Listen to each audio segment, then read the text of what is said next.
থাকবে ওয়ালা ইগনি মিন জু, লা ইউসমিনু ওয়ালা ইগনি মিন জু। ক্ষুধার্ত অবস্থায় থাকবে, শরীরে পুষ্টি হবে না, জ্বলে যাব, পুড়ে যাব, পেরেশান অবস্থায় জাহান্নামে থাকবে। মানে জাহান্নামে কোনো জিনিসটা ভালো নয়। পক্ষান্তরে জান্নাতে সমস্ত পজিটিভ থাকবে, নেগেটিভ থাকবে না। জান্নাতে পেশাবখানা নাই, জান্নাতে পায়খানা নাই, জান্নাতে ঝগড়া নাই, জান্নাতে টেনশন নাই, জান্নাতে অভাব নাই, জান্নাতে রোগ নাই। এই জিনিসগুলো জান্নাতে পাওয়া যাবে না। সমস্ত মন মতো সব কিছু পেয়ে যাবেন, এমন একটা জিনিস দেখতে পাবেন না যেটার কারণে জান্নাতে মন খারাপ হয়ে যাচ্ছে। মাল তো দূরের কথা, সাউন্ড পাবেন না। আল্লাহ বলেছেন কি? আল্লাহ বলছেন জান্নাত এমন একটা জায়গা, ফি জান্নাতিন আলিয়া লা তাসমাউ ফিহা লাগিয়া, লা তাসমাউ ফিহা লাগওয়া ওয়ালা কিযাবা। সূরা নাবা এবং সূরা গাসিয়াতে দুইটি কথা দুই রকম বলেছেন। সেখানে একটা পজিটিভ নোংরা সাউন্ড পর্যন্ত আসবে না। জান্নাত তো জান্নাত,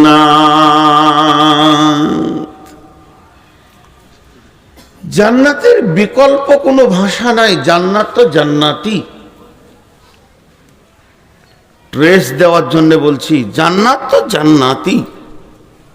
আল্লাহ বানিয়েছেন, একটা খুঁত বার করতে পারবেন না। তাহলে জান্নাতে গেলে মন শান্তিতে থাকবে না অশান্তিতে? জিজ্ঞেস করলাম তো, এবার উত্তর দেন। শান্তি না অশান্তি? কিন্তু ভেজাল কোথায়? ওই জান্নাতেই আদমকে ভালো লাগছে না, মন যেন উদাস উদাস, মনে শান্তি নেই। কিসের অভাব ছিল জান্নাতে? জি, এই জিনিসটা আল্লাহকে কি বলতে হবে? আল্লাহ বুঝতে পারবে না। আল্লাহকে বলতে হবে না, আল্লাহ বুঝবেন। সেই জান্নাতে একটা জিনিস নেই, সঙ্গিনী নেই। সঙ্গিনী নেই।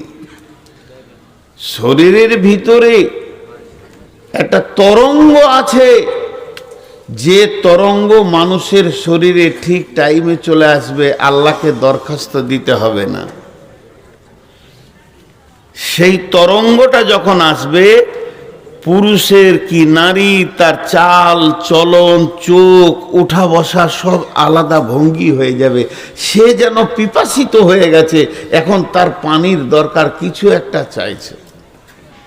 হযরতে আদম জান্নাতে যখন একত্ববোধ করতে শুরু করলেন, মনের ভিতরে উদাসীন, মন যেন ঠিক কাজ করে না, মনের মিল নাই। আমার রব বুঝে নিয়েছেন, আদম রে তোমার কি দরকার আছে এটা আমি আল্লাহকে বোঝানোর দরকার নাই। আমি বুঝে নিয়েছি। আদম ঘুমের অবস্থায় ছিলেন। আদমের বাম পাঁচলি হাড্ডি থেকে নিয়ে, আবার কোরআনে দুইবার বলেছে আত্মা সম্পৃক্ত, আত্মা সম্পৃক্ত আত্মীয়, এটাকে দিয়ে আল্লাহ একটা সুন্দর মহিলাকে বানালেন, হযরতে হাওয়া আলাইহিস সালাম। তিনি বিশ্ব সুন্দরী ছিলেন, তিনি জান্নাতের রমণী, তিনি পৃথিবীর মাটির রমণী নয়। এই রমণীটা মুর্শিদাবাদের মাটিতে, বর্ধমানের মাটিতে, দুনিয়া নামে গ্রহতে প্রথম আসমানে, দ্বিতীয় আসমানে, তৃতীয় আসমানে বা সিদরাতুল মুনতাহাতে তাকে বানানো হয়নি। তার সৃষ্টিটা হচ্ছে, তার জন্মটা হচ্ছে জান্নাতের ভিতরে। ওই রকম সুশ্রী সুন্দরী রমণী আদম ঘুম থেকেই উঠে দেখছে আমার পাশে কে বসা। আদম দেখি হেসে দিয়েছে। দুটো কাজ করেছিল আদম, একটা হেসেছিল আর হাতটা নিয়ে গেছিল। এমন কি জিনিস দেখলে আদম হেসে দিলে? জান্নাতে আরো কত কি ছিল, দেখে না দেখে ওটাকে দেখে হাসলে কেন? হাসিরই জিনিস, হাসিরই জিনিস। হাতটা আগে বাড়াতে গেছে, আল্লাহ বলছে ও রুকো, মাইকটা দিব, মাইকটা দিব, কালকে আবার থাম্বনেইল বের করে দেবে হাত বাড়ানো। এই ইউটিউবার যে কি জিনিস। ওইদিকে বদরুদ্দোজা নাদবি একদম বয়কট করেছে, একটা ইউটিউবারকে লাগাতে দেয় না। আমার কাছে 14 জন 15 জন ইউটিউবার চলে এসছে শামসিতে, জি লাগাতে দেবেন ক্যামেরা তবেই যাবো, না হলে যাবো না। আপনি আর নাদবি আছেন, উনি বয়কট করেছেন, আমাকেও করতে হবে। আমার এই পাকা দাড়ির পাশে এমন ইয়ং মেয়ের ছবি দিয়েছে, আমার বাপও এমন মেয়ে দেখে নেই সারা, তা আবার বেশি একটা পরে বিলাসটাও নাই। হাগইগুলো কি সহ্য হয়? আরে বাপ, তোর ঘরে কি তোর মা বোন নাই? এই ছবিটা আমার মেয়ে, আমার স্ত্রী দেখলে অসুবিধা নেই, আমার মেয়ে দেখবে, আমার বোনরা দেখবে, এই ছবি আমার খালা দেখবে, আমার ফুফু দেখবে, তখন আমার সম্মানটা কোথায় যাবে বাপ?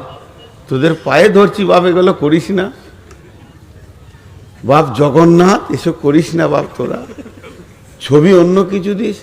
আর এক খবিস লিখেছে, আহা হা, যা মাইন্ড অন্যদিকে চলে যাবে, বয়স হয়ে গেছে তো হুঁশ থাকছে না। তো জান্নাত আদম দুটো কাজ করলেন। কটা কাজ? প্রথম নম্বরে হাসলেন, তো বিবিকে দেখে হাসি লাগে? আর হ্যাঁ না বলে না, জান জ্বলে যায়। একটা জালসাই বলছি, স্বামী স্ত্রী জান্নাতে গেলে একই বিছানায় থাকবে, তা একজন বলছে তার মানে আবারও হাজি ভাই 2 মাস বাংলাদেশে থেকে আসলাম, 2 মাস। গত বৃহস্পতিবার ইন্ডিয়াতে পা দিয়েছি, শুক্রবার ফাঁকা ছিল, শনিবার দিন সকালে হাট বাজার করে দিয়ে আজকে রবিবার, ওখানে গিয়ে আজকে এই যে রবিবার এলাম। তা মাত্র শনিবার হাট বাজার করে বাড়িতে নামিয়েছি, বাস শুরু হয়ে গেল। এতগুলো হাট, এত মাল কেন আনবে? তা জান্নাত যদি ওই বিবিটা আবার যায়, তা যারা বিরক্ত হয়েছে ওরাও বলবে না উফ আল্লাহ কোন সিস্টেম করলো। ও যখন উফ বলেছে তখন আমি বলতে শুরু করেছি, মানে বুঝে লেছি ওর কষ্ট চলছে, বাংলাদেশের ঘটনা। তখন আমি বললাম প্রত্যেকটি জান্নাতির ভিতরে সমস্ত নবীকে পাওয়া যাবে। একজন মুফাসসিরিন বলেছেন জান্নাতীরা কেমন হবে, একটা জান্নাতির ভিতরে সমস্ত নবীকে পাওয়া যাবে, মানে সমস্ত রকম নবী মিলিয়ে একটা জান্নাতি হবে। জান্নাতিরা হবে হযরতে আদম আলাইহিস সালামের মতো উঁচু পুরু, মেয়েরা হবে হাওয়ার মতো, অতটা সাইজের মানুষগুলি হয়ে যাবে।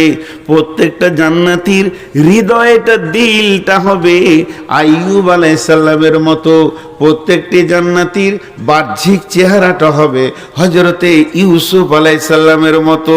প্রত্যেকটি জান্নাতির চরিত্র হবে নবী মুহাম্মদুর রাসূলুল্লাহ সাল্লাল্লাহু আলাইহি ওয়াসাল্লামের মতো। মানে সমস্ত নবীর ভিতরে যত গুণ ছিল, একটা জান্নাতের ভিতরে অত গুণ থাকবে। ইলান সালামান সালামা, তখন নিঃশ্বাসটা ভালো করে ফেললে যাক, তাহলে জানটা বাঁচবে, না হলে ভেজাল হয়েই থাকবে আর কি। মেশিন তো কথা বলার মেশিন। একজন বিজ্ঞানী বলেছে যে একটা পুরুষ সারা দিনে 2500 থেকে 2500টা শব্দ ব্যবহার করে, সারা দিনে শব্দ ব্যবহার করে, আর একটা নারী 3500 থেকে 5000 শব্দ ব্যবহার করে। চিন্তা করেন কত বড় মেশিন কথা বলার। তো এই জিনিস হচ্ছে, তা আল্লাহ তাবারাক ওয়া তাআলা আদম আলাইহিস সালামের পাশে যখন হাওয়াকে নিয়ে এলেন, তা আদম দেখি ফিক করে হাসছে।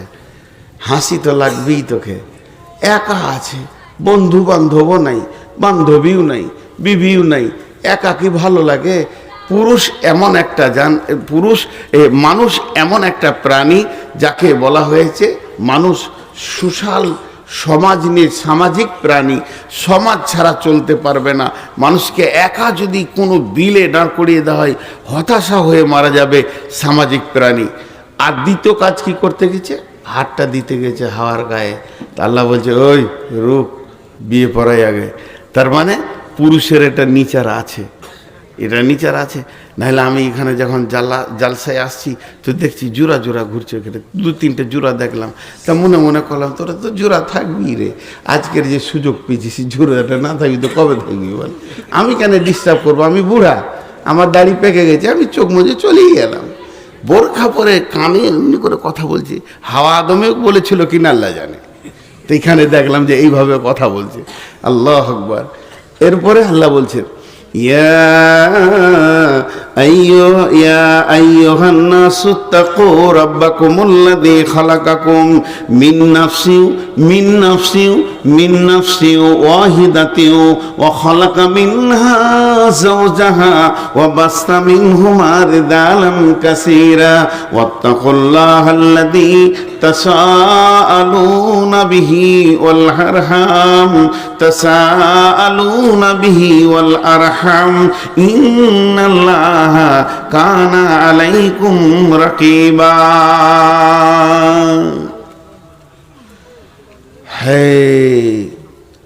আপনাদেরকে যদি একটা কাগজ কলম দিতে বলি, সম্পর্ক লেখেন, সম্পর্ক, বাপ মা, ভাই বোন, নানা নানি, দাদা দাদি, খালা ফুফা ফুফু, এইভাবে সম্পর্ক লিখতে লাগলেন।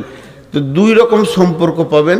একটা সম্পর্ক হচ্ছে ব্লাডের, রক্তের, একটা হচ্ছে বৈবাহিক, বিয়ে করার পর। 3টে আত্মীয়তা আছে দুনিয়াতে, একটা বিয়ের আত্মীয়, আর একটা আত্মীয় হচ্ছে রক্তের, আর একটা আত্মীয় হচ্ছে বন্ধু বান্ধব, এটাও আত্মীয়, বন্ধু আত্মীয়।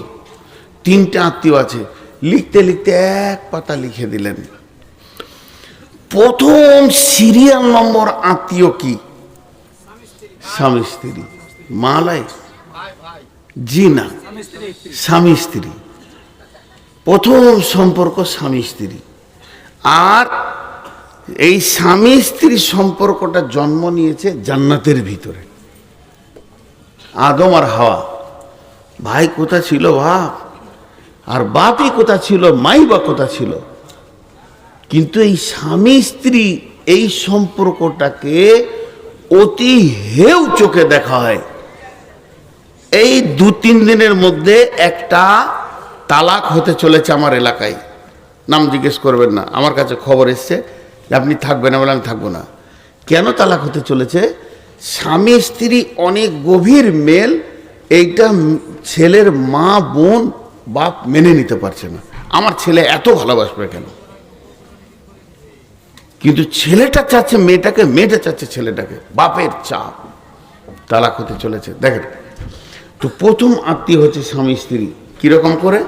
হযরত আদমকে বানালেন, আদমকে বানানোর পর হাওয়াকে বানালেন, আর হাওয়াকে বানানোর পর আমার আল্লাহ বলছেন এই 2টি জিনিসকে বানালাম আমি জান্নাতের ভিতরে। জান্নাতের ভিতরে বানালাম মানে দুশ্চরিত্র এবং দুশ্চরিত্রা ওরা নয়, ওরা হলো সুচরিত্রবান এবং সুচরিত্রবতী।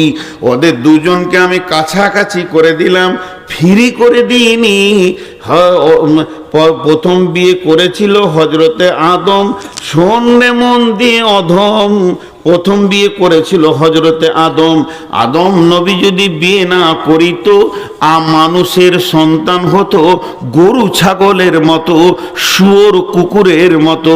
আল্লাহ প্রথমেই বিয়ে সিস্টেমটা করে দিলেন, হালালের লাইনটা করে দিলেন, যাতে হারাম লাইনটা না ঢুকে। কোনো শুক্রাণু কোনো ডিম্বাণু দুইজন যেন হারাম ভাবে মোলাকাত না করে। বিয়ে তো দূরের কথা, এই 2টি জিনিস যেন তারা হারাম ভাবে দেখা না করে। ওয়ালা তাকরাবুজ জিনা, এখানে লিখেছেন খবরদার তুমি শুক্রাণুটাকে হারাম জায়গায় পৌঁছে দিও না, যেখানে হারাম ডিম্বাণু রয়েছে, বাচ্চাটা অবৈধ তৈরি হয়ে যাবে। এই জায়গাটাকে বন্ধ করার জন্যে, ওই জায়গাটা কেটে দেওয়ার জন্যে আল্লাহ আদমের বিয়ে দিয়ে হাওয়াকে তার কোলে তুলে দিলেন। সুবহানাল্লাহ, আল্লাহর কি কারিশমা। আল্লাহ বলছেন আমি আত্মা থেকে বানালাম, আমি আদমের আত্মা সম্পৃক্ত থেকে বানালাম। তো আত্মা থেকে বানালো মানে এখানে আর একটা জিনিস আমি বলে নিব, একটা দেহ একটা আত্মা। দেহ তৈরি হয়েছে মাটি থেকে, দেহ ধ্বংস হবে মাটিতে। আত্মা তৈরি হয়নি, আত্মা এসেছে আল্লাহর কাছ থেকে, আত্মা ফিরে যাবে আল্লাহর কাছে। তো পৃথিবীতে আমার যত আত্মীয় আছে সব তৈরি হয়েছে আমার দেহের সাথে সম্পর্ক, আর স্বামী স্ত্রীর সম্পর্ক হচ্ছে আত্মার সঙ্গে। আমি যার রক্তে জন্ম নিয়েছি তার দেহের সাথে আমার সম্পর্ক আমার বাপের। আমার মেয়েটা আমার রক্তে জন্ম নিয়েছে, তার সাথে আমার সম্পর্ক হলো দেহের সাথে সম্পর্ক, রক্তের সম্পর্ক, দেহের সঙ্গে সম্পর্ক। দেহ যেমন লন্ড ভণ্ড ভেঙে চুরমার হয়ে মাটি হয়ে যাবে, এ আত্মীয়তাগুলো মাটি হয়ে যাবে।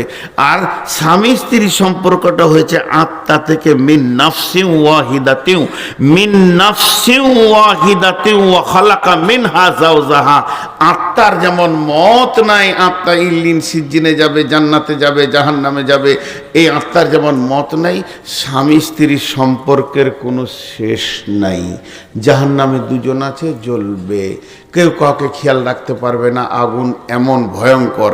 কিয়ামতে দুজন আছে, হাই হাই নাফসি নাফসি করবে, কেউ কাউকে খেয়াল রাখতে পারবে না। কবরে আল্লাহ জ্বলন। যদি জাহান্নামী হয়ে যায় দুজনে, তাদের কোনো মেলের কথাটা চিন্তা করাই যাবে না। আর দুজনেই যদি জান্নাতি হয়, আবার একটা খাটে আল্লাহ জান্নাতে শোয়াবেন,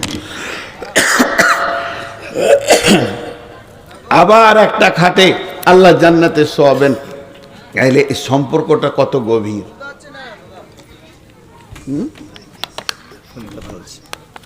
না না, তাহলে আমি যাই, হ্যাঁ তো আমিও শুধু যাই। কানারা দু মা বিটি নাই, ঘরে একটা বুড়ো ছিল, সেও নাই, চারজন এসেছিল, সেও পালিয়ে গেল। এরপরে এরে যাবে, শেষকালে আমি থাকবো। এটা কপাল। গায়ে হাত বলি দিয়ে চলে গেল।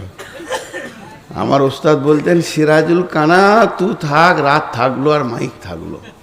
কানা তো দেখতে পেছে না কে আছে না আছে, জালসা করে যা। ও ভাবছে 40 লাখ লোক বসে আছে, কেউ নাই, সব ঘর চলে গেছে। এই চোখওয়ালা লোক কি এই কাজ করতে পারে ভাই? তাহলে আত্মা থেকে বানালো। একটু আগেই চলেন, মিন নাফসিন ওয়াহিদাতিন ওয়া খালাকা মিনহা যাওজাহা। আল্লাহ বলছেন, ওয়া বাসসা মিনহুমা রিজালান কাসীরান ওয়ান নিসা ওয়াত্তাকুল্লাহাল্লাযী তাসাআলুনা বিহি ওয়াল আরহাম ইন্নাল্লাহা কানা আলাইকুম রাকীবা। আল্লাহ তাবারাক ওয়া তাআলা বলছেন, তুমি ওই আল্লাহকে ভয় করো যার নামে তোমরা ভিক্ষা করো, যাচঙ্গা করো, এবং আত্মীয়তা ব্যাপারে সতর্কতা অবলম্বন করো। নিশ্চয় আল্লাহ তোমাদের ব্যাপারে সচেতন। তাসাআলুনা বিহি ওয়াল আরহাম ইন্নাল্লাহা কানা আলাইকুম রাকীবা। যারা আত্মীয় আছে তাদের সাথে সম্পর্ক ভালো রাখো, সম্পর্ক ছিন্ন করিও না। এগুলো আল্লাহ বানিয়েছেন। পৃথিবীর বুকে আল্লাহ আত্মীয়তাটা বানিয়েছেন, এ ব্যাপারে তোমাদেরকে সতর্ক থাকতে হবে। একটা হলো হাক্কুল ইবাদ, আর একটা হলো হাক্কুল্লাহ। হাক্কুল্লাহর সব থেকে বড় ইবাদত হচ্ছে নামাজ পড়া। হাক্কুল্লাহর যতগুলো ইবাদত আছে, সব থেকে বড় ইবাদতের নাম হচ্ছে সলাত পড়া। আর সলাতের ভিতরে সব থেকে কঠিন হচ্ছে ধ্যান রাখা।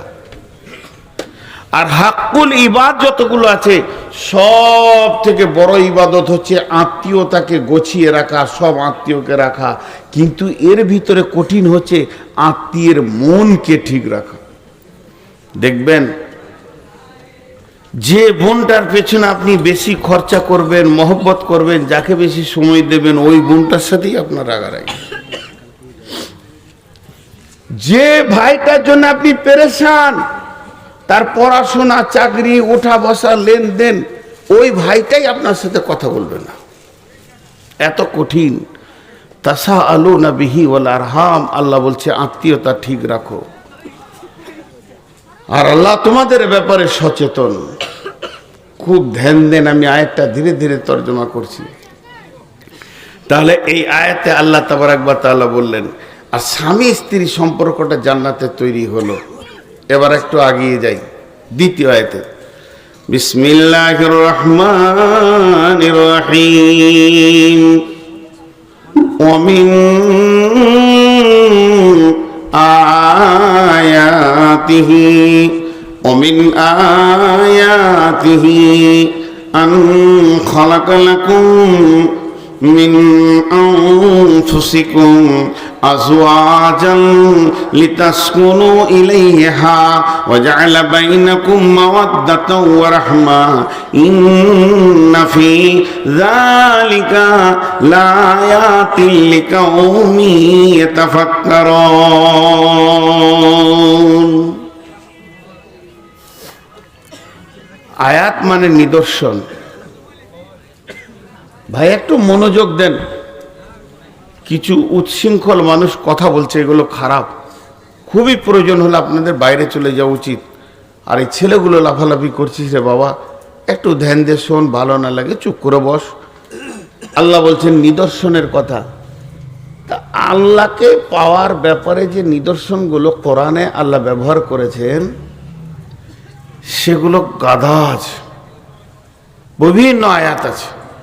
এই আয়াতগুলো ধরতে গেলে আবার শেষ হয়ে যাবে অন্যদিকে সময়। একটা আয়াত বলছি, বিসমিল্লাহির রহমানির রহিম।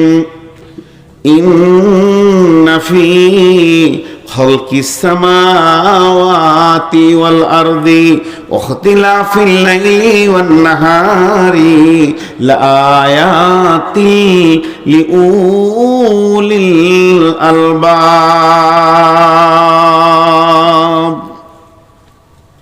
এরকম অনেক আয়াত পাবেন, কোরআনে অনেক আয়াত পাবেন।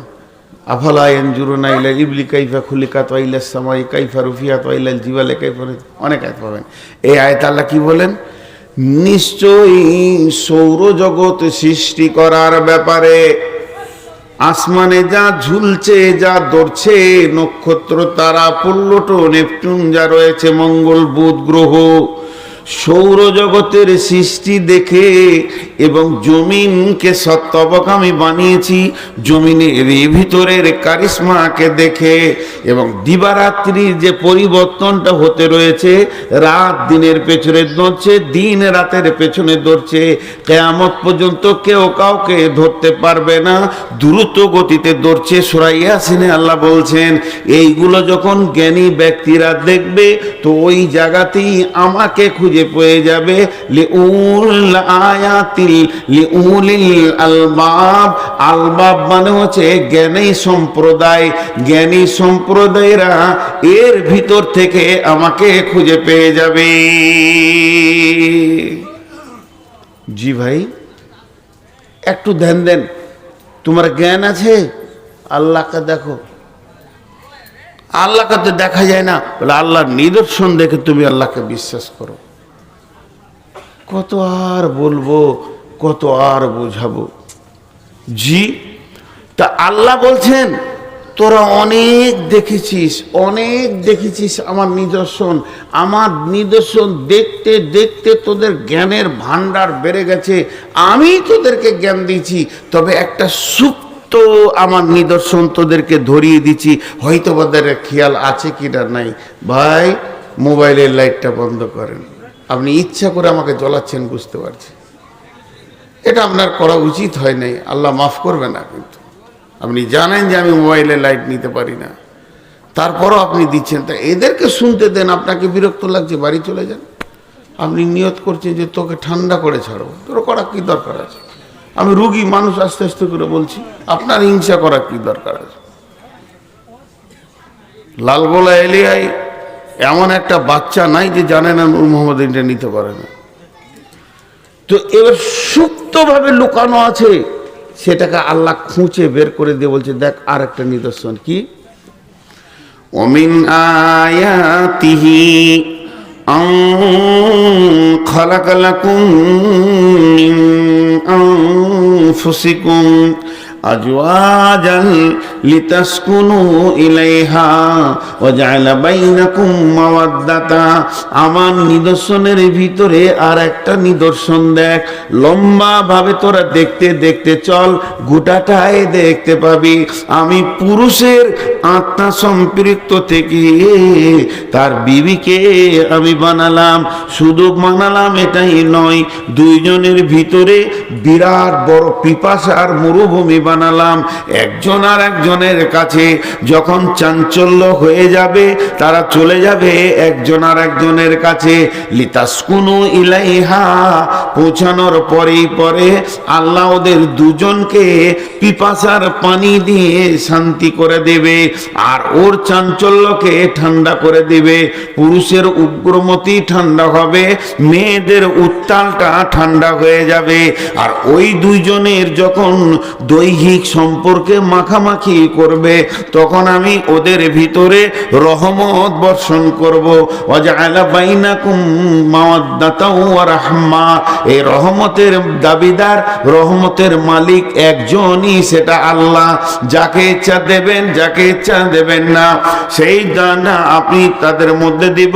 আর আমি এ কথাটার ব্যাপারে পৃথিবীর বুকে যত গবেষণালয় রয়েছে, যেখানে বিজ্ঞানীরা বসে রয়েছে, তাদেরকে আমি চ্যালেঞ্জ দিলাম, ইন্না ফি যালিকা লাআয়াতিল লিকাউমিন ইয়াতাফাক্কারুন। বার করো আমি কি করে বানিয়েছি, আত্মা থেকে কি করে বানিয়েছি, তুমি বার করো। চ্যালেঞ্জ কিয়ামত পর্যন্ত। পশ্চিম দিকে সূর্যটা পারবে, উঠে যাবে, কিন্তু তুমি এর সূত্র বের করতে পারবে না। আর দুইজন দুইজনের জন্য পাগল, এটা তুমি বার করো। কত বড় তুমি বিজ্ঞানী হয়েছে, তোমার জ্ঞানের বহর কত হয়েছে, তুমি একবার বার করে দেখিয়ে দাও। পারবে না। আমি এটা আল্লাহ বানিয়েছি, এর ভিতরে সুপ্ত মহব্বত ভরা আছে, আর এত গভীর আছে, একজন আর একজনের জন্য পাগল। কিন্তু বর্তমানে কিছু দাবি জিনিসকে আমাকে খারাপ লাগে। মেয়েরা, বেশিরভাগ বোনেরা, ভাইয়ের বোনেরা এসে একটা দাবি করে, এটা আমার রক্তের ভাই, আমার মায়ের পেটের ভাই, আমার বাপের ঔরসের ভাই, একই বাপের ঔরসে একই মায়ের পেটে আমরা 4 বোন 4 ভাই হয়েছি। তুই তো পরের মেয়ে এখানে বউ হয়ে এসেছিস, আমার ভাইয়ের ওপরে আমার দাবি বেশি। এটা সব থেকে মারাত্মক ভুল। একটা নারীর তার ভাইয়ের উপরে যে দাবিটা আছে, আর একটা নারী তার স্বামীর ওপরে দাবি লাখো গুণে বেশি। তুই তো ভাই বলছিস, 3 দিন পর ভাই আর বোন থাকবে না মরে গেলে, কিন্তু জান্নাতে গিয়েও তোর ভাবি স্বামী বের করে নেবে। তখন কি করবি? গাল চুলকে বেড়াবি? বোনেদের আচরণ এত খারাপ ভাবিদের সঙ্গে, ওরা থাকে পরের ঘরে, আর 3 দিন যদি বেড়াতে আসে আর মা বাপ যদি বেঁচে থাকে এই হালাত আসে, তো ভাবি গলার জানকে জ্বালিয়ে শিকে পুড়ে ভরিয়ে কাবাব বানিয়ে দে, মায়ের ঘর যায়, আবার শ্বশুর বাড়ি যায়। এটা সবারই। ওই যে কাবাব বানাচ্ছে ওর ভাবিকে, ওর ননদ ওকে বানায়। চ্যানেল ওরা ঠিক রেখেছে। আমার বাড়ির পাশে বিচার করছে বোন, ভাইকে বলছে, মা বাপকে ভালোবাসবি, নাহলে জান্নাত যাবি না। কোরআনে আছে মা বাপ যেন না করে। আমি শুনছি, আহা, এত বড় বায়ান কে দেয় রে? আমি বক্তাও পারবো না। যার তার কথা শুনে মা বাপকে কষ্ট দিই না। যার তার বলতে কে? ভাবিটাই দিয়ে মা বাপকে কষ্ট দিই না।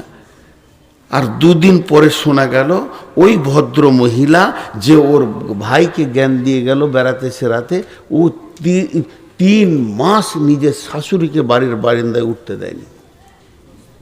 কি ডেঞ্জারাস জিনিস চলছে পৃথিবীতে, কি ডেঞ্জার জিনিস চলছে। মেয়েগুলো বোকা। ওই যে মেয়েটা ওর ভাইকে বলে গেল মা বাপ মরে গেছে, এখন পৃথিবীতে ভাই ভাবি আছে, ভাই ভাবির ঘর আসবে, কিন্তু মা বাপ মরে গেলে ওর মা বাপ আবার তৈরি হচ্ছে। তার মানে কি, আমি কি বলতে চাইছি, ভাতিজা ভাতিজি এগুলো তো মা বাপের জায়গা, স্থলভূষিত। আমি যদি বকি, আমার বেটা আমাকে বলবে না বাপ ফুফু এসছে একদিন বেড়াতে, অমন বললে হবে না, কারণ ও বাপের জায়গাটা দখল করছে ওর।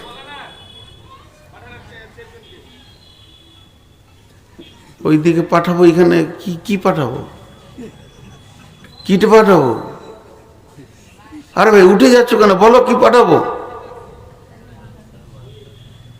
ওই জন্যই তো স্বামী স্ত্রী বায়ান করি না, মাথা গরম হয়ে গেল ঘর চলে গেল, আর বউটা এসছে জলসা ওই যে পাঠা, এখানেই পাঠা, এইখানে নসিব কোথা রাখি ভাই আমার।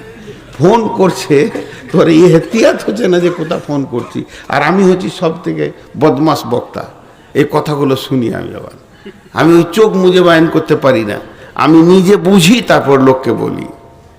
আপনাদের খারাপ, এই বোনগুলো কি ক্ষতি করলো জানেন? বাপের ভিটাতে আগুন লাগিয়ে দিয়ে চলে গেল, কারণ ওই ভাবির পেটে যেগুলো হচ্ছে, ওর ভাতিজি ভাতিজা ভাইপো ভাইজি যেগুলো হচ্ছে, ওদেরকে ভাবি বলবে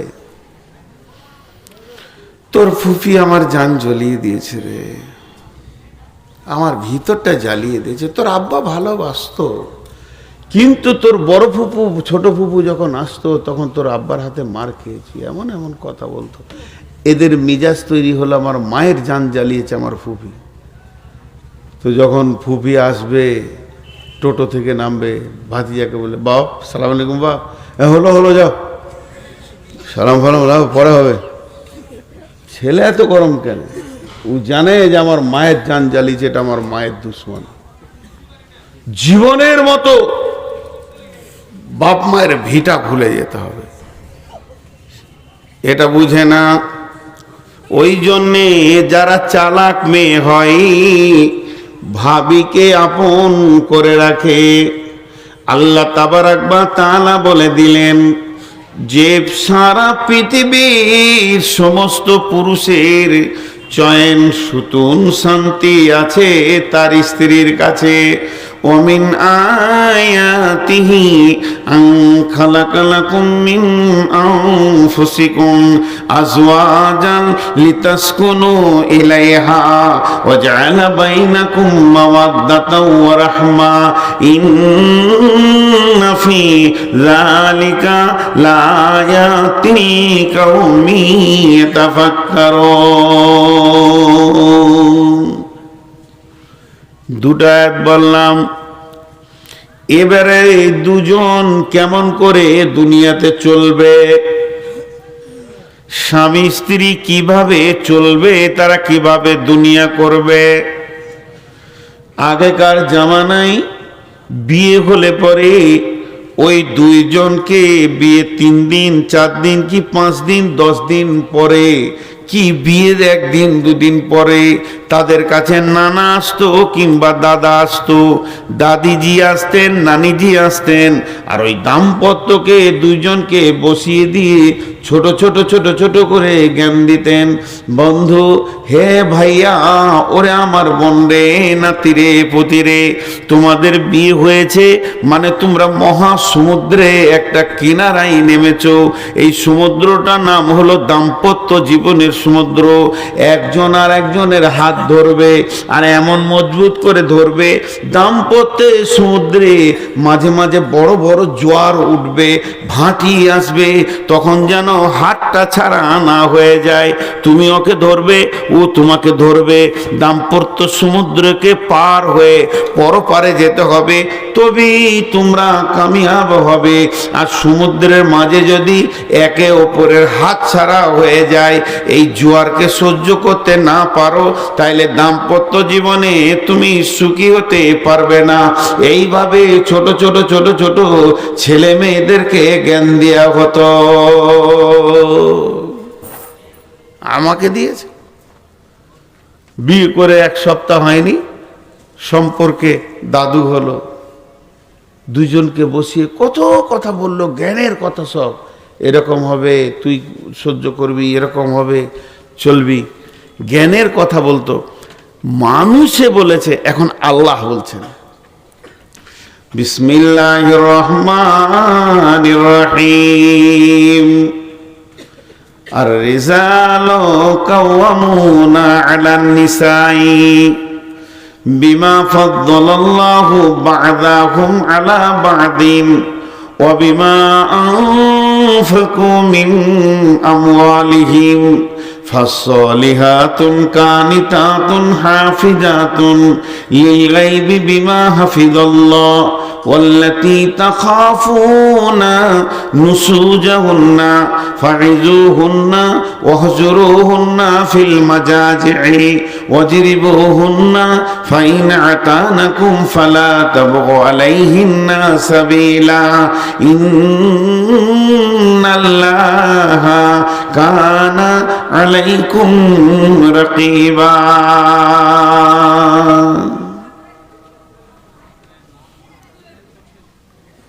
জি, আল্লাহ দিচ্ছেন। নসিহতটা দাদার নয়, দাদিজির নয়, নানিজির নয়, নানার নয়, নসিহতটা আল্লাহর। আল্লাহ তাবারক ওয়া তাআলা বলছেন, হে নারীকুল, ওরে মহিলারা, মহিলাদেরকে আগে বলছে তোমাদের জন্য আমি পুরুষকে তোমাদের অভিভাবক বানিয়ে দিলাম। তোমরা জীবনটাকে পৃথিবীতে ধীরে ধীরে ধীরে ধীরে ক্ষয় করবে, অতিবাহিত করবে, জীবনকে তুমি পার করবে।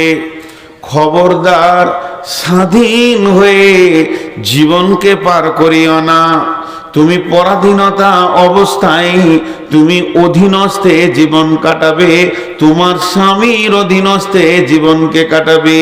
মেয়েরা 4টা পুরুষের অধীনস্থে জীবন কাটাবে, বা ভাই, স্বামী, সন্তান, এদের ওপরে যাবে না, এদের ওপরে কথা বলবে না, তুমি এদের ডিরেকশনে চলবে। যে মেয়েটি জান্নাতি হয়, যে মেয়েটি জান্নাতে যদি যেতে চায়, যদি আল্লাহকে আপন বানাতে চায়, আল্লাহর যদি আপন হতে চায়, তাহলে ওকে চিরদিন একটা জিনিস মেনে নিতে হবে যে আমি স্বাধীনতার মুখ দেখব না, পরাধীন হয়ে জীবনটা আমি চালিয়ে দেব।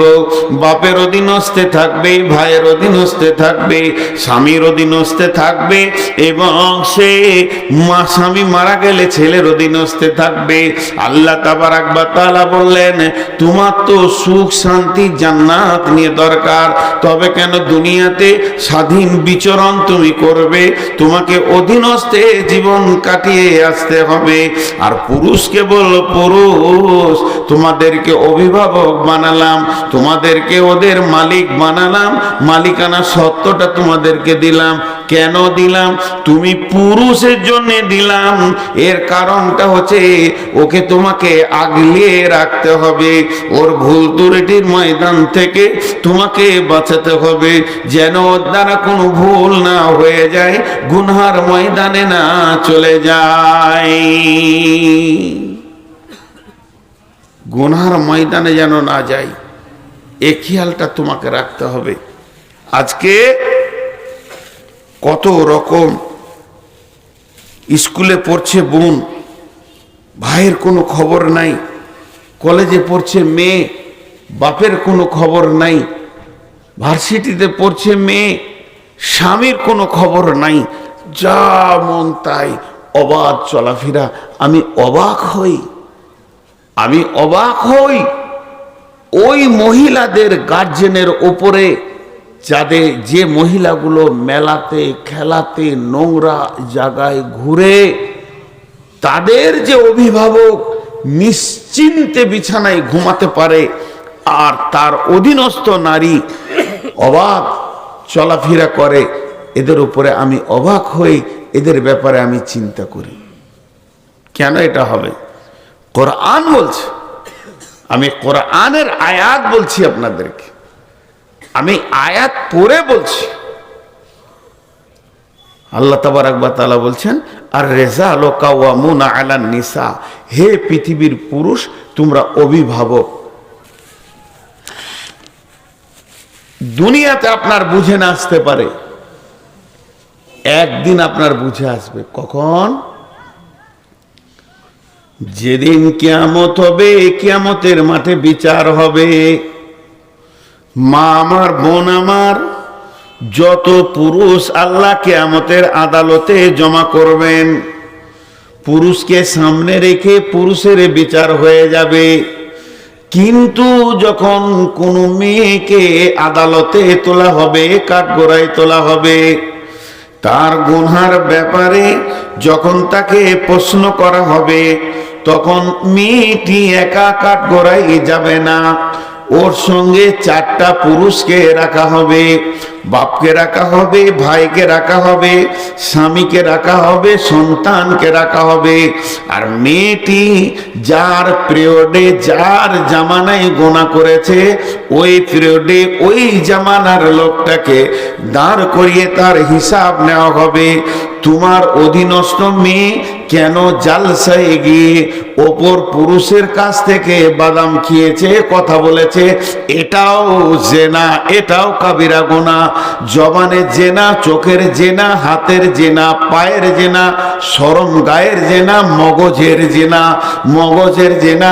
এখানে একটা মেয়েকে প্র্যাকটিক্যালে শরম গা দেওয়া হলো না, কিন্তু মেয়েটার সাথে কথা বলা হলো, হাত ধরা হলো, কথা বলা হলো, সবগুলো জেনাতে পরিণত হবে।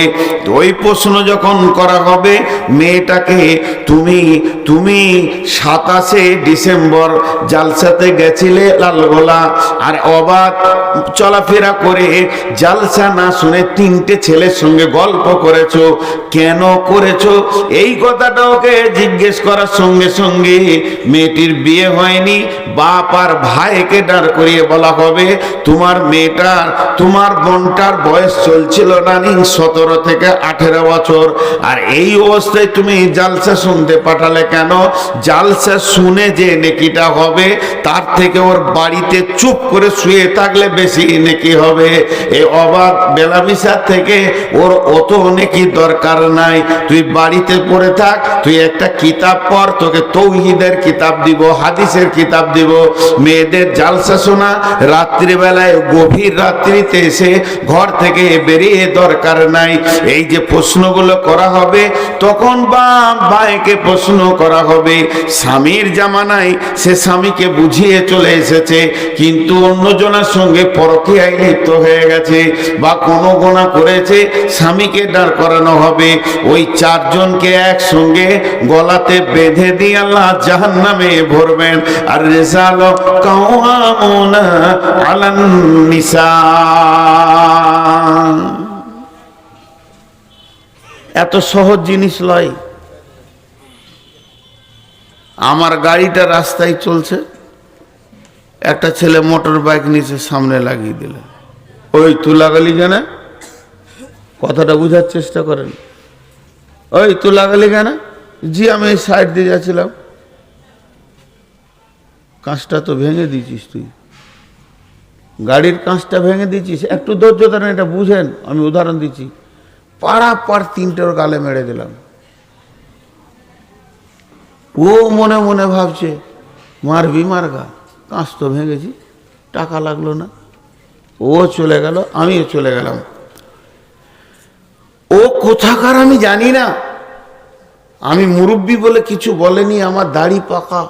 ও ইয়ং ছেলে, এই উত্তাল বয়স 16-17, লেগগাটা লেগে গিয়ে কাঁচটা ভেঙে গেছে। এবার আমার মন আমাকে বলছে, তুই তো 3 চর মেরেছিস, ওইটা কি তোর হক আছে? কাঁচটাও ভেঙেছে তোর গাড়ি, তোর ড্রাইভারও হ্যান্ডেলটা এদিকে করেছিল। আল্লাহর আদালতে এই বিচারটা যখন হবে, তো তখন দেখা যাবে যে জেরক্স বেরিয়ে আসছে, কাগজ, রিজাল্ট, যে আমার ড্রাইভার ডান দিকে হ্যান্ডেল কাঁপিয়েছে বলি ভেঙেছে। তাহলে তো মরখর হক রাখে না। এই বিচারটা যদি হয়, তাহলে আমার মারাটা ভুল হয়েছে, আমারটা ভুল হয়েছে। কিছুদিন আগে আমার ট্রাকে বাম দিক ডান দিকটা ঘষে চেঁচে নামিয়ে দিলে, ড্রাইভার খুব বকছে, ট্রাকওয়ালা ভয়ে দাঁড়িয়ে গেছে টুঙ্গি দিঘিতে, একবার দিনাজপুরে, ইয়ং ছেলে। আমি নামলাম, নেমে বললাম তোমাদের বাড়ি কোথায়? তো বলছি ইসলামপুর। লে মজা, ইসলামপুর আমি পড়েছি। কার গাড়ি গো? তো যার গাড়ি ওকে আমি মামা বলি। ফোন লাগাও তো। বললাম মামা আপনার গাড়ি যে আমার গাড়িকে চেঁচে দিয়েছে গো, কোনটি রে বেটা? বললাম এখানে টুই দিয়ে দে। আমি ড্রাইভারকে বললাম এটা কিয়ামতের দিন বিচার হবে রে, তোর দোষ না ওর দোষ, তোর দোষ না ওর দোষ, সেটা কিয়ামতের দিন বিচার হবে। ওদিন বললাম চলে যাবো, শিলিগুড়ি যাচ্ছিল, যা করার মালিকের সঙ্গে বুঝবো, পরে দেখা করি। তো হাসছে, বলে তুমি যা নেবে তাই দেবো, আমার কিছুই নেবো না। ঘরে ঘরে ঠোকাঠুকি হয়েছে, কী নেবো? আমার গেল 5,000 10,000 20,000 আমার একটা গেল, কিন্তু আমি বিচারটা ওইখানে চিন্তা করছি। এখন একবার আমি বলতে চাইছি ওই মহিলার মা বা ওই মহিলার বাপ ভাই স্বামীকে ছেলেকে, জি, যে আপনি একবার সূক্ষ্ম ঠান্ডা মস্তিষ্কে বসে একা একবার জিকির করেন, সুবহানাল্লাহ, আলহামদুলিল্লাহ, ওয়া লা ইলাহা ইল্লাল্লাহ, আকবার, আস্তাগফিরুল্লাহ, তওবা, যা কিছু আছে এইগুলো বাদ দিয়ে খালি ধ্যান দিয়ে একবার 3 মিনিট বুঝেন যে আমার বেটিটা এখন কোথা, আমার বেটিটা এখন কোথা? জালসা শুনতে গেছে, জালসার মজলিসে আছে না বাঁশের তলাতে দাঁড়িয়ে আছে?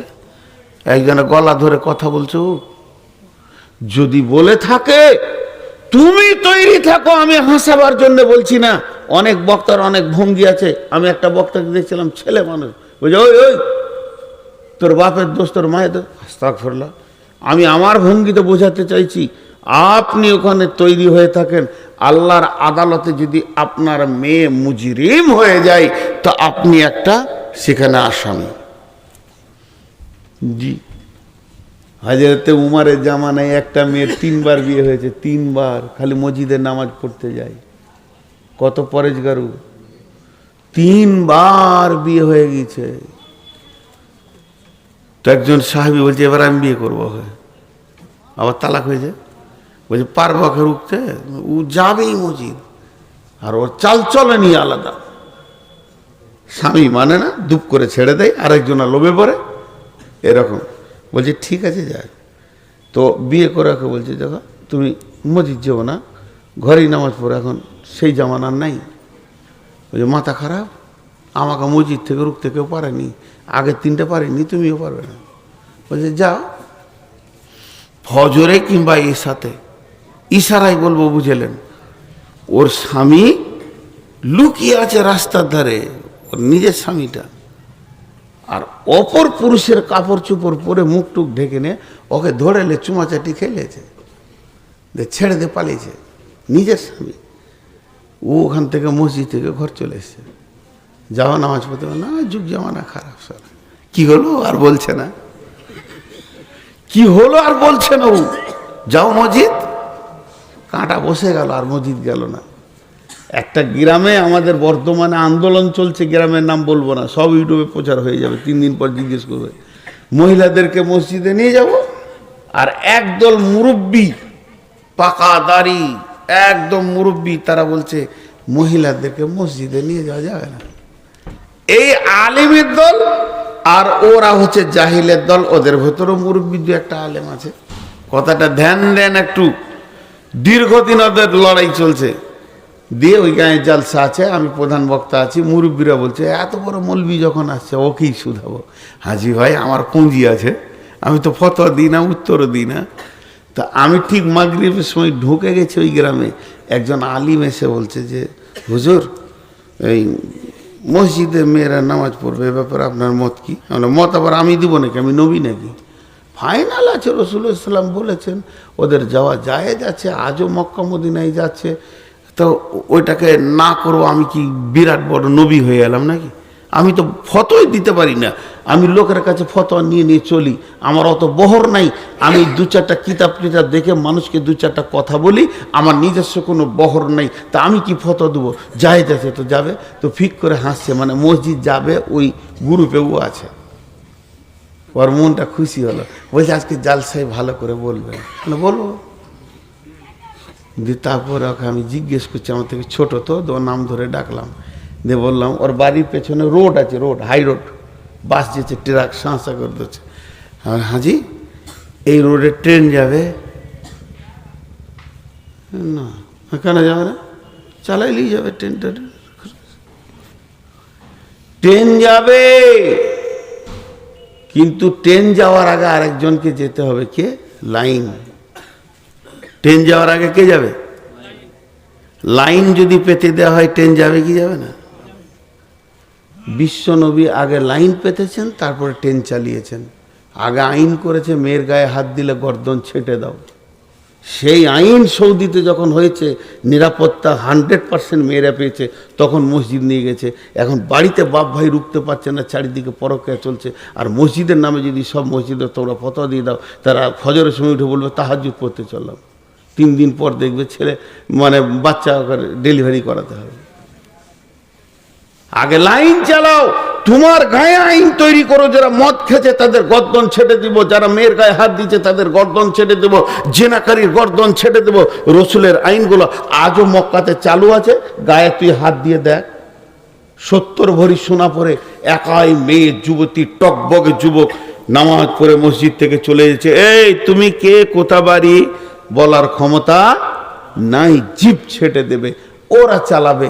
আমরা বিনা রেল লাইনে রেল চালাতে যেছি, তাহলে ঘটনা কি হবে?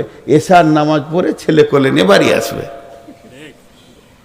দেখো আমার যুক্তিটা যদি মানতে পারো তো বলছে জালসাই, তাহলে আর কিছু বলিয়েন না। বলে ওটা ঠিক আছে, বলবো না, আমার মাথায় যেটা আছে সেটা বলেছি। তো আল্লাহ তাবারাক ওয়া তাআলা বলছেন, আর রিজালু কাওয়ামুনা, হে পুরুষের দল, তোমাদেরকে নেতা বানালাম। কেন নেতা বানালাম শুনে নাও। ওরা হলো লতা গাছের দল। জ্বর থাকবে তোমার ঘরে, পানি ঢালবে তুমি, তাকে খেতে দেবে তুমি, পোশাক দিবে তুমি, কসমেটিক্স দেবে তুমি, আর তার চিকিৎসা করবে তুমি, আর তুমি এত ভালোবাসবে। আর যদি ওর আগালটা না দেখো, ওই কদু গাছ তোমার চালা থেকে তোমার খালাতো বাইরে চালাতে গিয়ে কদু ঝুলিয়ে দেবে। তা মেয়েরা হলো এমন, ওদের অভিভাবক তোমাদেরকে হতে হবে। যদি তোমরা অভিভাবক হয়ে ওদেরকে গাইড না করো, ওরা অবাধ চলতে চলতে জেনা, ব্যভিচার, পরকীয়া বেড়ে যাবে। এর জন্য দায়িত্ব দিলাম, হে পুরুষের দল, তোমরা ওদেরকে গাইড করবে। আর হে মেয়েদের দল, তোমরা পুরুষের অধীনস্থে জীবন কাটাবে।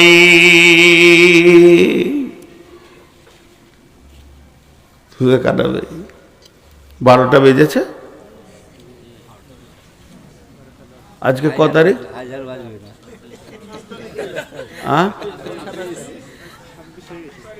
26।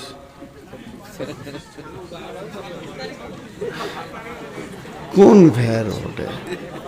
আসলে আমার দোষ লয়, সালা ঘড়িটাই বদমাস।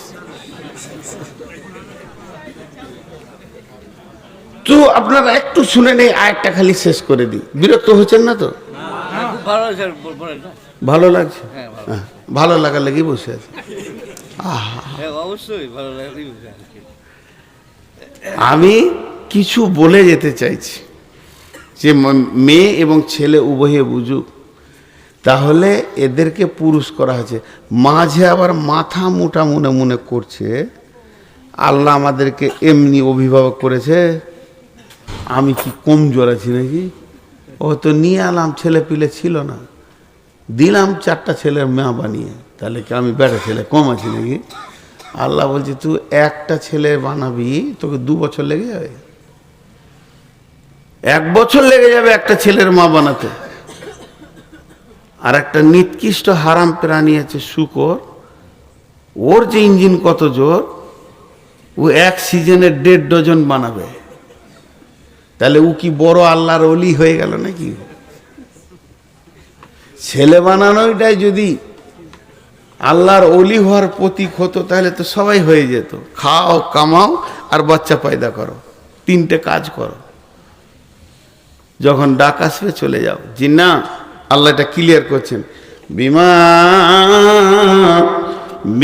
ফাদ্দালাল্লাহু বা'দাহুম আলা বা'দিন, বিমা ফাদ্দালাল্লাহু বা'দাহুম আলা বা'দিন, আমি আমার বিবিকে দুটি 500 টাকা নোট দিলাম, আমার বিবি আমাকে একটা 1000 টাকা নোট দিল। যেমন কারো কাছে কোনো ঋণ থাকলো না, কেউ কারো কাছে দায়বদ্ধতা থাকলো না। আল্লাহ তাবারাক ওয়া তাআলা বলছেন, তুমি যেমন তোমার বিবিকে খুশি করো, তোমার বিবিও তোমাকে খুশি করে দেয়। এই বাচ্চা পৃথিবীতে আসা, সন্তান পৃথিবীতে আসা, এই ব্যাপারে কাউকে কারো উপরে প্রাধান্য দিলে হবে না। দুইজনের ভূমিকা পালন করেছো, এর জন্য পৃথিবীতে সন্তান এসেছে। আর আমি সন্তানগুলো এই রকম সিস্টেমে দিয়ে থাকি, দুটি প্রাণ দুটো বংশ থেকে আসবে, তারা মিলবে, মধ্যখানে একটা সন্তান, একজনকে মা একজনকে আব্বা ডাকবে, আর একই গালে দুজন চুমা দেবে। এদের প্রেমের লংজিভিটিটা দীর্ঘদিন বেড়ে যাবে। আমি আল্লাহ এই সিস্টেমটা বানিয়েছি।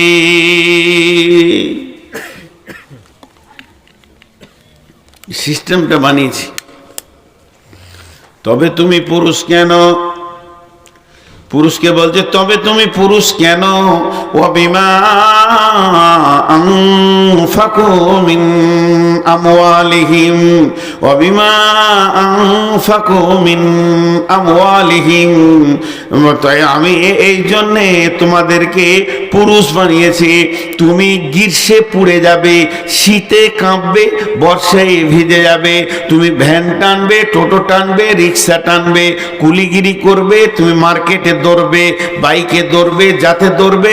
ব্রেনকে পেরেশান রেখে তুমি পৃথিবীর কোণে যেখানেই হয় ওয়াবতাগু মিন ফাদলিল্লাহি, আল্লাহর ফয়েজকে খুঁজে হাসিল করবে। হালাল উপার্জন করে নিয়েছে তোমার ইনকামের টাকাতে তুমি তোমার বিবিকে আনন্দ দেবে, খুশি করবে, টাকা দেবে, তাকে তুমি খাওয়াবে, চিকিৎসা করাবে, তাকে তুমি পড়াবে, তোমার পয়সাতে সে আনন্দ উপভোগ করবে। এর জন্যে তোমাকে আমি পুরুষ বানিয়েছি।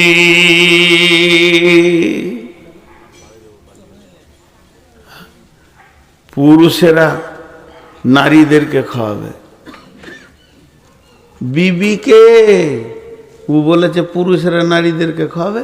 যে জিলেপি কিনে নিজে খালাতো বোনটাকে বলছে খাতো গে, মৌলবি সাহেব কাল জালসাই বলেছে পুরুষেরা নারীদেরকে খাওয়াবে, তোকে ওটা বলিনি, বিবিকে। ও খাওয়ানোর রাস্তা খুঁজে নিয়েছে, ওটা পাগলা, হুঁশি নেই তো। এই জন্য তুমি পুরুষ। এবার মেয়েদেরকে বলছে তুইও সংযত হ। আল্লাহর ওসিয়তটা দেখেন কেমন, একবার বলছে, একবার বলছে তুইও সংযত হ, তুই বেশি চিল্লাস না। 3টে গুণ তোর ভিতরে নিয়ে আয়, সারা দুনিয়া তোর পেছনে পাগল হবে, তোর স্বামী হবে, তোর বাপ ভাই হবে, শ্বশুর শাশুড়ি হবে, সবারই হৃদয় ঠান্ডা হয়ে যাবে তোর ভিতরে যদি 3টে গুণ থাকে। সেই 3টে গুণ কি? ফাসলিহাতুন কানিতাতুন হাফিজাতুন লিল গায়বি বিমা হাফিজাল্লাহ। ফাসলিহাতুন কানিতাতুন হাফিজাতুন লিল গায়বি বিমা হাফিজাল্লাহ। তোমরা সলেহা হয়ে যাও, নেককার হয়ে যাও, हिफाजत करने वाली हुए जाओ, অল্পে সন্তুষ্টি होने वाली হয়ে যাও। মেয়েদের 3টি গুণ।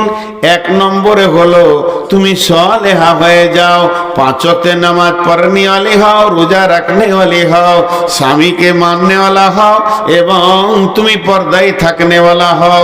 এই যে গুণে গুণান্বিত, সাল্লাত খামসাহা সামাত সাহরাহা আহসানাত ফারজাহা আতাত বালাহা, এই রকম তুমি সলেহা হয়ে যাও, কানেতা হয়ে যাও, মানে অল্পে সন্তুষ্টি হয়ে যাও।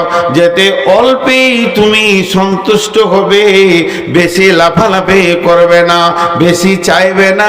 স্বামী যেমন সাদা মোটা এনে দেবে, মোটা চাল মোটা ভাত, যেমন স্বামীর ইনকাম। স্বামীকেও নবীজি বলেছেন, ও আনফিক আলা আয়ালিকা মিনাত তাওলিক, মাঝরে তুমি যেমন ইনকাম করবে ওই রকম তুমি ছেলে মেয়ে অধীনস্থ মা বাপের পেছনে খরচা করিও। তুমি এই খরচাগুলো করো তো তোমাকে স্বামী যেমন দিবতে খুশি হয়ে যাও, বেশি চেয়েও না। অল্পে সন্তুষ্টি মেয়েরা হয় না। এক চান্সে এমন কোনো পুরুষ নাই, কি বলবে বুঝতে পারছি এবার, কোনো পুরুষ নাই যে সে তার বিবিকে এক চান্সে রাজি করে দিয়েছে। বলার আগে বুঝে লিছো, মুখ চালিয়ে যাচ্ছে। মার্কেট থেকে কি আনো, 3টে কথা বলো, 22টা কথা বলবে, তবে ওর মুখ বন্ধ হবে। 22টা। হায় রে আফসোস, লোক খালি বলে মৌলবি সাহেব একটা তাবিজ দেন তো, শালা বউ কথা শুনছে না। ওই দুঃখতে তো আমি মরছি ভাই, তুই তো তাবিজ আমার কাছে চাইলে আমি তার কাছে যাই। একজনা ঝগড়া করছে খুব বিবির সঙ্গে, খুব ঝগড়া, দেখে নিব তোকে। ও বলছে তুমি কত পুরুষ আমি জানি, চিল্লা দিচ্ছে, বলছে দেখবি বলে রেগে ঘর থেকে বের হয়ে সুজা চলে এসছে হযরত উমারের কাছে। বিচার করবে খলিফাকে নিয়ে গিয়ে, সত্য ঘটনা, আমি ইতিহাস বলছি। হযরত উমারের ঘরের দরজায় এসেই ধাক্কা দিয়েছে, রাগের মোটে এসে তো পটাম করে ডেকে দিয়েছে।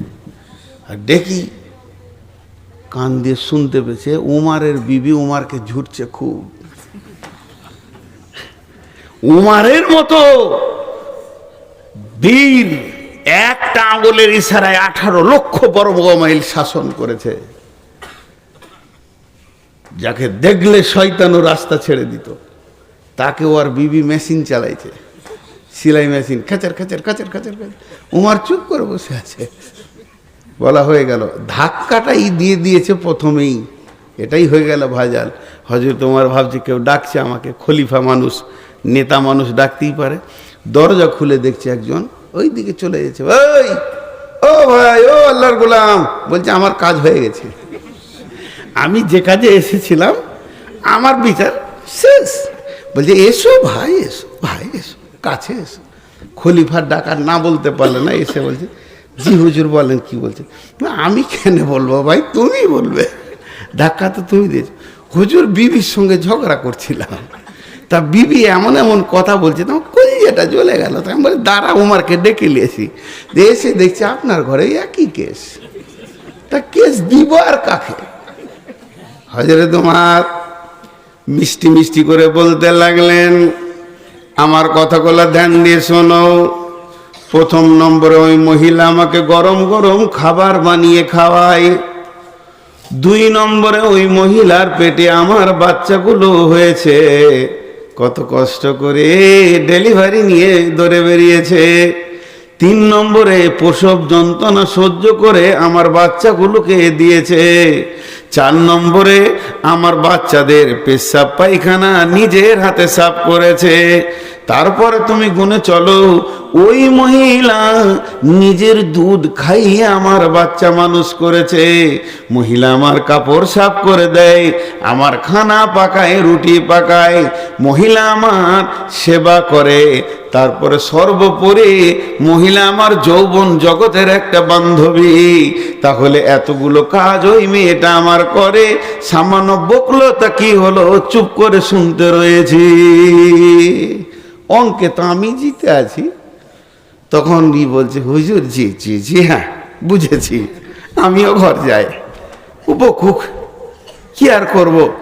তো কানে তা হয় না, মেয়েরা সন্তুষ্টি হতে পারে না, স্বামীকে প্রথম চান্সে আনন্দ দিতে পারে না। বিশ্ব সুন্দরী ওই মেয়েটা, যার চামড়াটা চিকন, মাথা খারাপ, ওর স্বামীকে জিজ্ঞেস করেন, কলজেটা পুড়ে গেছে। আমি কয়েকদিন আগে বাংলাদেশে বলছিলাম, কিছু মা প্রিয় ছেলে আছে, মা মানি একবারে জান্নাতের টুকরো, মায়ের কথা শুনে বউটাকে পিটে যেছে। এ বদমাশি, তোমার মাও মেয়ে, তোমার বউ মেয়ে, বউটার ভিতরে যত রকম বদমাইশি আছে তোমার মায়ের ভিতরেও সেগুলো আছে মেয়ে হিসাবে। তুমি বলিও না, যদি তোমার মাকে চেক আপ করতে চাও তোমার আব্বাকে জিজ্ঞেস করো, আব্বা কেমন আছো? তোমার আব্বা চোখের পানিতে বলবে, বেটা কলিজাটা কাবাব হয়ে গেছে বাপ, আর মরার আগে কিছু বলিস না। তোমার বাপের কলজে শেষ করেছে। তা ভাবিও, বউকে বউয়ের মতো দেখো, মাকে মায়ের মতো দেখো। মাকে কষ্ট দিও না, মাকে কষ্ট দিলে জান্নাত পাবে না। তা বলে বউ মেরে জান্নাত পাবে? আল্লাহ কি বলছে? আর দ্বিতীয় পর্বটা, এটা বলার পরটা যখন বলবো তখন বুঝে আসবে। আজকে ক মাস আর কদিন আর কটা বাজছে একসঙ্গে বুঝে চলে আসবে ওই কথাটা যখন বলবো। বাংলাদেশে একজন কাঁদতে লাগলো, সে আমার হাতটা ধরে বললে, আমার জীবনে একটা অধ্যায় দিলেন, জ্ঞান দিলেন, আমি তৌবা করবো, আজকে বিবির হাত ধরে আমি কেঁদে তৌবা করবো। শুনেন, আর দুটা অধ্যায় আমিও শেষ করব। ফালা তাবু আলাইহিন নাসাবে, আল্লাহ বলছেন তাহলে তুমি প্রথমে সালেহা হয়ে যাবে, নামাজি পরেজগার হয়ে যাবে।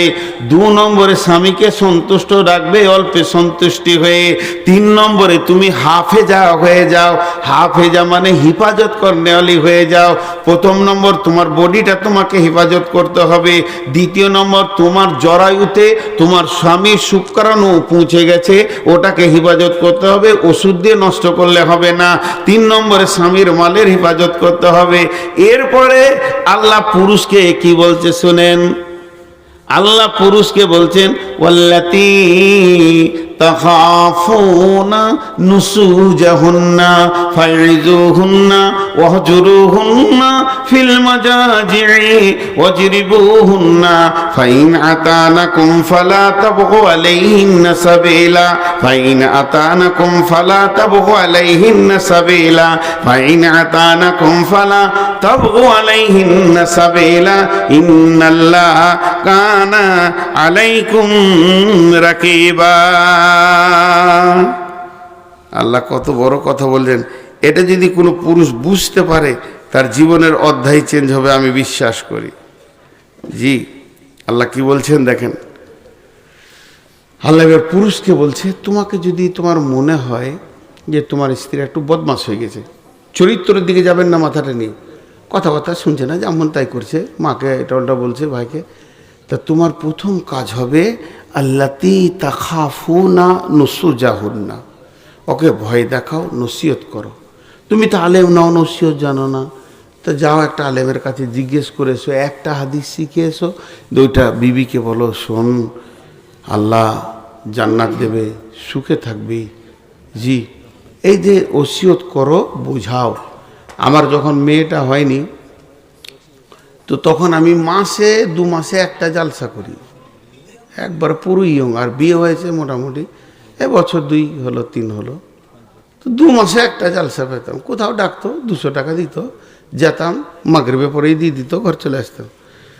তো হুগলি যাব একটা জায়গা, পকেটে একটাও টাকা নাই, তাড়াতাড়ি করে ভাত খেয়েছি, বাস ধরতে হবে, ট্রেন ধরতে হবে, পকেটে একটাও টাকা নেই। তো আমার বিবি গরম গরম ভাত থালাতে দিচ্ছে, আর আমি তখন জালসা শুরু করেছি যদি টাকা পাই। তা আমি বললাম, জালসা হাদিস কোরআন আর কি বলবো, লম্বা করে বাংলায় চালাইছি। আহা, যে মেয়ে স্বামীর উপকার করবে, স্বামীকে ভালোবাসবে, স্বামীকে দেখবে জান ভরে, আল্লাহ তাকে জান্নাত দেবে। তো বিবি বলছে, ভাত খাও, নিজের কাজে যাও।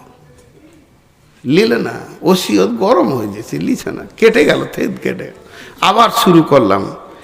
স্বামীর অভাবের সময় যে দেখবে, বলছে তোমাকে 100 টাকা দিতে পারি। আমি তাড়াতাড়ি ভাত খেতে বসলাম, দেখ 100 টাকা হলো, পকেটে টাকা ছিল না, আমার বিবির কাছে 200-300 টাকা ছিল, তো কেড়ে তো লিয়া যাবে না, জালসা করে নিলাম। 100 টাকা দিলে, 100 টাকা দিতে পারি, 300 টাকা আছে, 100 টাকা নিয়ে বেরিয়ে গেলাম। ভাবলাম বিবি দিয়ে দিলে, জালসা করে এসে ঘর ঢুকছি, বলছে আমার টাকা দাও। কি বিপদ! জালসাইলাই না। তো ওই জন্য আল্লাহ বলছেন আল্লাতী তাখাফুনা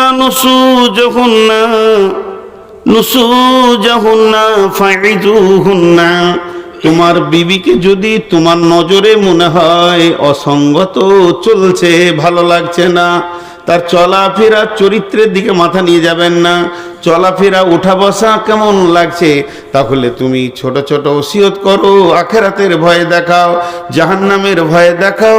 এই পথে এই স্টেজে যদি বিবিটা ঠিক হয়ে যায় তো ভালো, যদি না হয় এর থেকে আর একটা লেভেল আছে।